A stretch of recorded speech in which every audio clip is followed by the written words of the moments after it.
I've been an internet marketer for several years now. One thing I've noticed is that a lot of the marketers that create software products are the ones that end up having seven-figure businesses. So that's one of the reasons why you want to get into the software business. I'm not saying that you're going to have a seven-figure business or a six-figure business, but it is a very lucrative industry.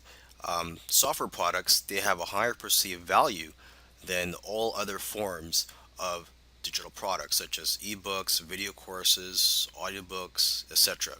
And another advantage to getting into the software business is the barrier to entry. There's not much competition out there. If you create a software product that's, you're not going to have much competition with that compared to other forms of products. For example, if you write a how-to book on a certain topic, you're going to have lots of competition for that book. There's going to be lots of other people that's going to write something on similar topic.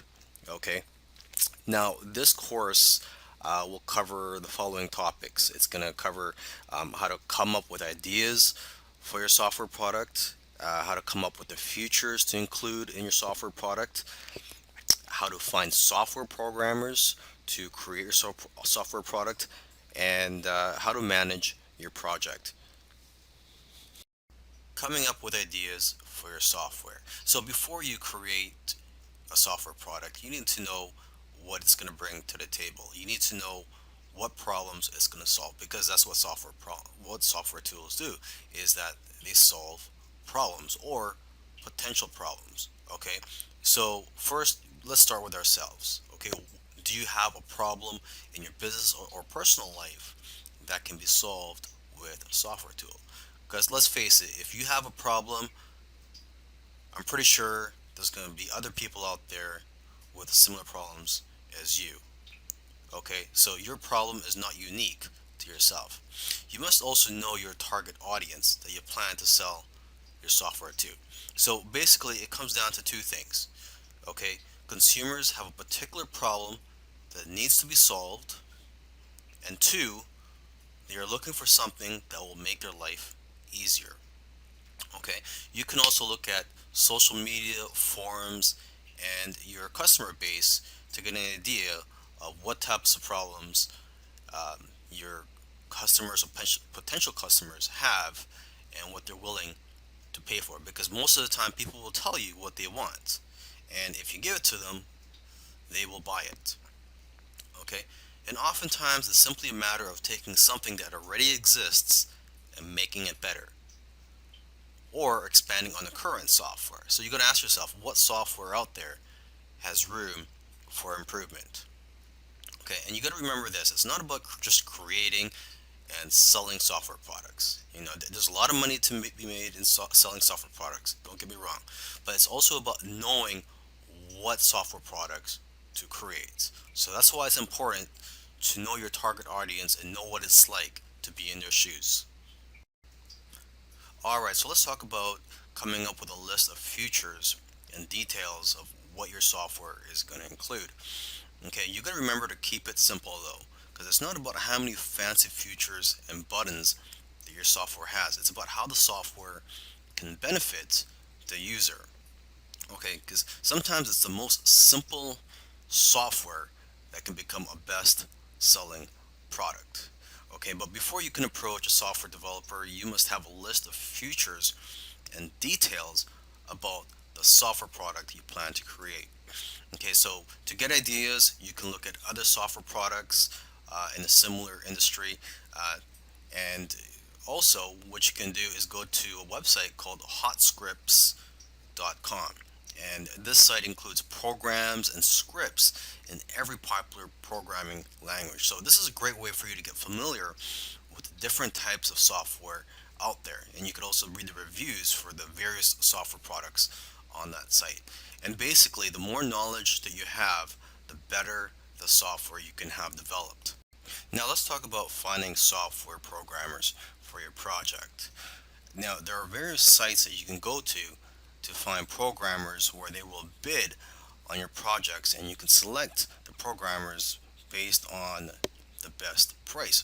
But remember, you have to also make sure to select programmers based on their skills, and how well you feel comfortable working with them. Okay, so I've listed a few sites, the most popular sites where you can find programmers. There's rentacoder.com, elance.com, scriptlance.com, and guru.com. And you can also go to coding forums or other types of forums where programmers hang out to find people that are passionate about creating software products. Okay, so now when you visit these sites where programmers could bid on your projects, you have to know how to present your project. So make sure to first view how other people are listing their projects and how they are describing them on these sites. Okay, and you have to also be very careful. You don't want to give out too much information about your project because you don't want people stealing your ideas. So when you first post a project, the information that you should reveal at first is what is needed for the programmer to know if your software product is something that they are qualified to work on. When you're working with your programmer, you have to be very clear on what you want and be specific with the details. So you have to make sure you've done your research already before you hire someone to start working on your project. Okay, and you should also find out how long after they finish creating your software will they be able to fix any bugs. So in my opinion, it should be at least 6 months after they've completed the software, where they could still fix anything that's wrong with your software. Another thing you want to do when you're creating a software product is not to just outsource everything to the programmer and then just be hands off. I mean, you really have to get involved and get your hands dirty if you really want this to be a successful software product.